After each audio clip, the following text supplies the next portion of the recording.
I just wanted to make a short video for a change, simply denoting how kind of discernible difference between someone who perceptualizes, switch perceptualize, conceptualize, whatever, you make it into an idea, an idealistic process, rather than directly experience the truth of whatever matter. And a lot of what we're going through right now is really discerning what we really wish to be experiencing, and kind of familiarizing the fact that it's not really a thing at all. It's an experience and not even really a state of being. It's rather a flow state, set state of beings, set states of being, and not even really any particular kind as we get closer to the truth of things, because the truth of things is not really a truth of things. It's a truth of, you know, ways of being, if anything at all. So, how do we discern not only what is true, and also how do we discern who clearly around us knows what it is? Like, what is what? You know what I mean? How do we discern who is kind of like full of shit?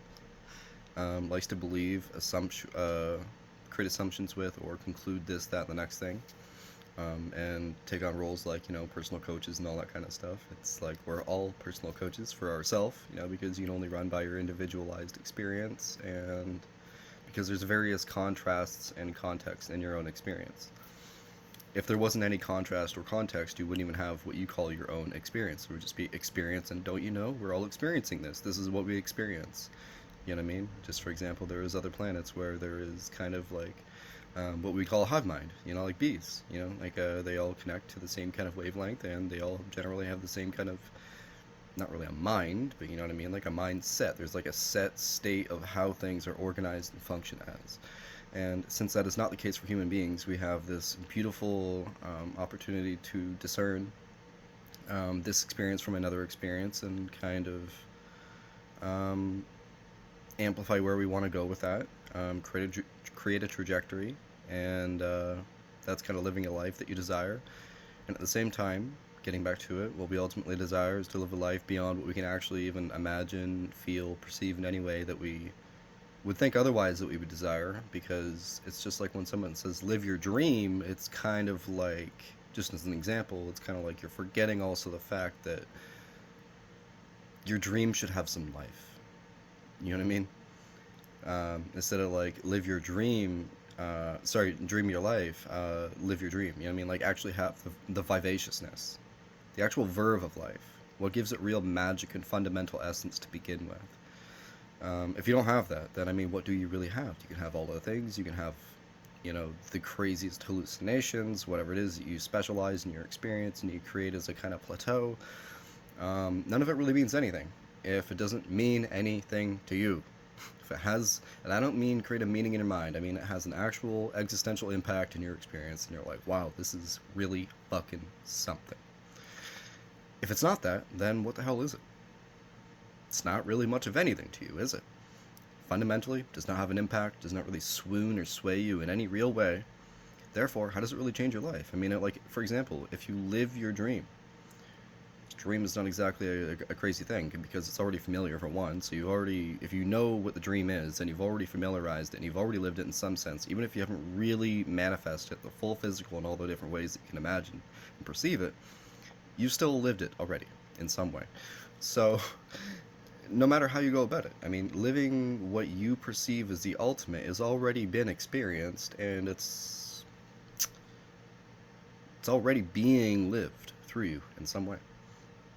So, I mean, why are you seeking what you already have been, have had, whatever, So, again, where are we really going with this, and how do we discern what is what? You know?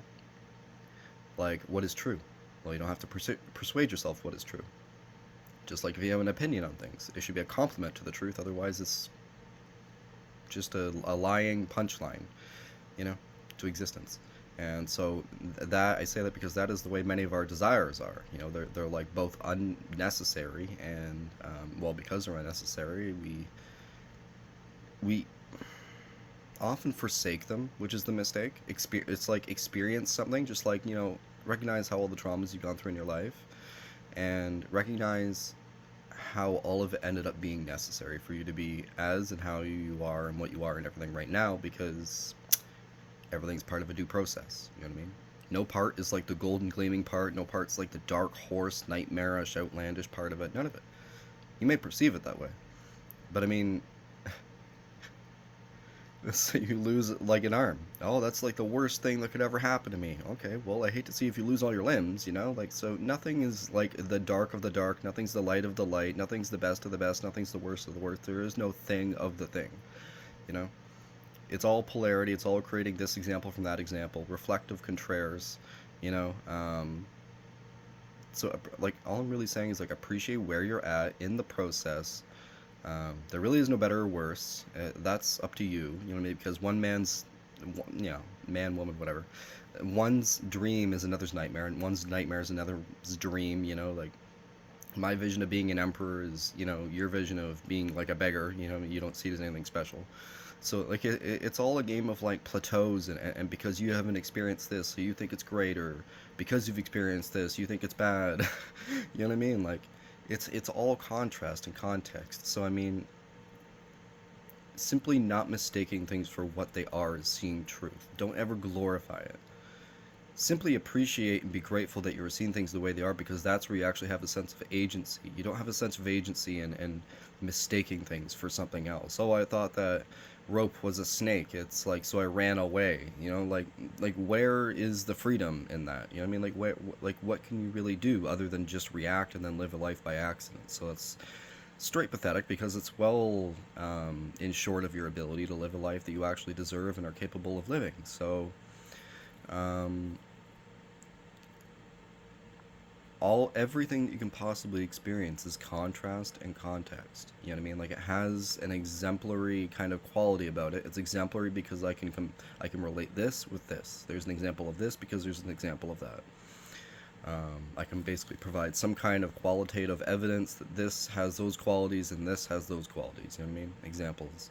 And then there's a context. I put them in a certain scenario. You see how everything kind of gives like um, polarized qualities. And I say all this to kind of clarify everything that you can provide a contrast or context to is already familiar to you. You've already lived it. It's already been done. It's been had. The whole thing's integrated in some sense or another. So especially when you are entirely integrated, there's not an emotionally spectral bandwidth, anything in there missing in your experience. You've been there the whole way along. Nothing's been missed in your presence, you know, whatever, in your whole life. Especially then, you should be, and I say should just as in like this is the natural course of things, but you're avoiding it. You know what I mean? So inevitably it kind of should have been, you know. Seeking out fresh experiences, you know what I mean? Which is always in the present moment. I mean, there is no present moment to be like perceived as a thing, because that's where we get tricked to begin with. And then that's where we think, oh, you know, to begin with, like, oh, my life in the, you know what I mean? Like like when I imagine the future, I'm imagining it right fucking now. There's no tomorrow that ever actually happens. I imagine tomorrow, I'm imagining a moment that actually is right now happening, but what? But what? We're just not used to feeling it in such a subtle way, so it seems like it's not real. Well, I'm not touching it with my skin and my fingers, my toes, and my skin. You know, like I'm not fully enveloping and embodying it. Well, then, therefore, look at those words, look at that language a little more metaphysically, if you want to put it some way. Like I embody and embrace that experience in the completeness of it. It's just that we imagine or we somehow sense perceive in a synesthesic way that something should feel away, something should look away. We have a preference, a bias, a kind of prejudice toward things often. And this is where a lot of our misery comes from, and misperceptions of future, past, and we just mix everything up and jumble it, and now our life's a mess, and this is where we are with the whole collective to begin with. Now we don't know what is what, we're trying to see what's what just so we can even rekindle things after the fact of burying them to begin with. You know, and then seeing them clearly, and then kindling them into like, oh, now we'll live the life we mean to, and it's just the whole thing's an embarrassing rap, and this is just kind of why I say what I say. You know, like this is where we are. You know, be grateful where you are, because there is a sense of agency there, and sense of agency is what, you know, I can actually act on things because I see and know them clearly for what they are. You don't have to specialize them as this, that, and the next thing, because that's what got us confused and confident with blindness um, in the first place. You know what I mean? Confidence without clarity is truly tragedy. I mean, if you don't think it is, then I mean, it's great if you're living a life that you're absolutely grateful for right now. But if you're not, it's a perfect reflection for you. Look at where you are. Everything was, that happened that seemed like it was a bad, negative, this, that, or the next thing is all because you didn't see things clearly and act upon them in the way that they were seen as clear and distinct for what they are and how they're happening. You know what I mean? So, um, this is why seeing truth, actual truth. What is truth? Undeniability, complete responsibility, clear sensed agency. I lift up my hand to look at my hand, that is truth. I don't need to make an idea about it. I don't need to feel it in some certain way. You don't need to specify it. Truth speaks for itself. It's so fucking loud that if you tried to plug your ears, you would still hear it. If you try to stop your mind, you will still sense it. No matter what you do to shut it off, it is on. That is truth. This is why anybody's self-expressions are truths. Fragmentations of complete truth. Reflections, refractions of source light. And so I say this so as to not get caught up in other people's narratives, other than if you're just capacitating a space to listen to them and really behold them and, kind of envelop and bring them forth into their full fucking light of presence. There really is no point in taking advice from, or you've sensed here, I'm sure, nothing I've said is really anything that's new information. It's so old, it's fucking old. There really is just no special experience to be had, and that should be clear to you, because every experience simultaneously is absolutely, in a completely relishable way, meaning the most you can bathe in it possible, unique.